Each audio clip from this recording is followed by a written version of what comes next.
याचसाठी केला होता अट्टाहास, शेवटचा दिस गोड व्हावा. याचं उदाहरण तुम्हाला या व्हिडिओत दिसेल.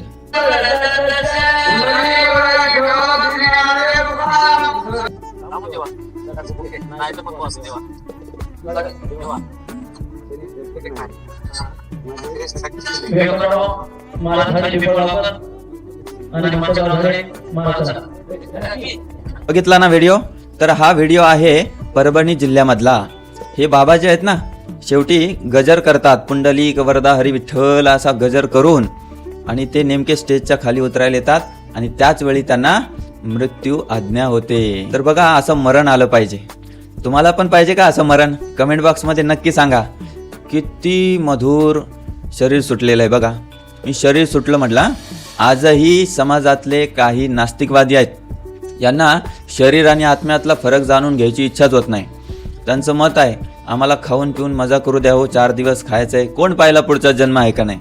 पण लक्षात घ्या, अशा प्रकारचा मृत्यू सर्वसामान्यांना मिळत नाही.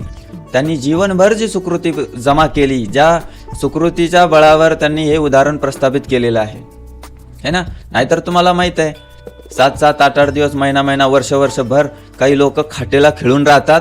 एकदा का पडले, त्यांची वाचा बसते, कुठून काय घाण येते, आणि मग बिचाऱ्यांचं कुठंतरी तडफडत मरण होतं.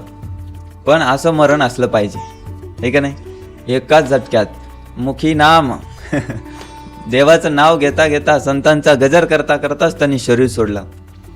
आणि याला दुःख नाही मानलं जात. हे दुःखाचा क्षण नाही, उलट त्यांचं चांगलं झालंय. आणि असं मरण मला तर मिळोच, पण तुम्हाला पण मिळो अशी मी देवाच्या चरणी प्रार्थना करतो.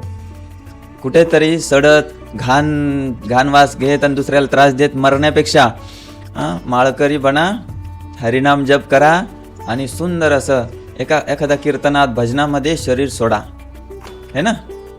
तर यासारखं मरण असावं. तुम्हाला काय वाटतंय? कमेंट बॉक्समध्ये नक्की सांगा.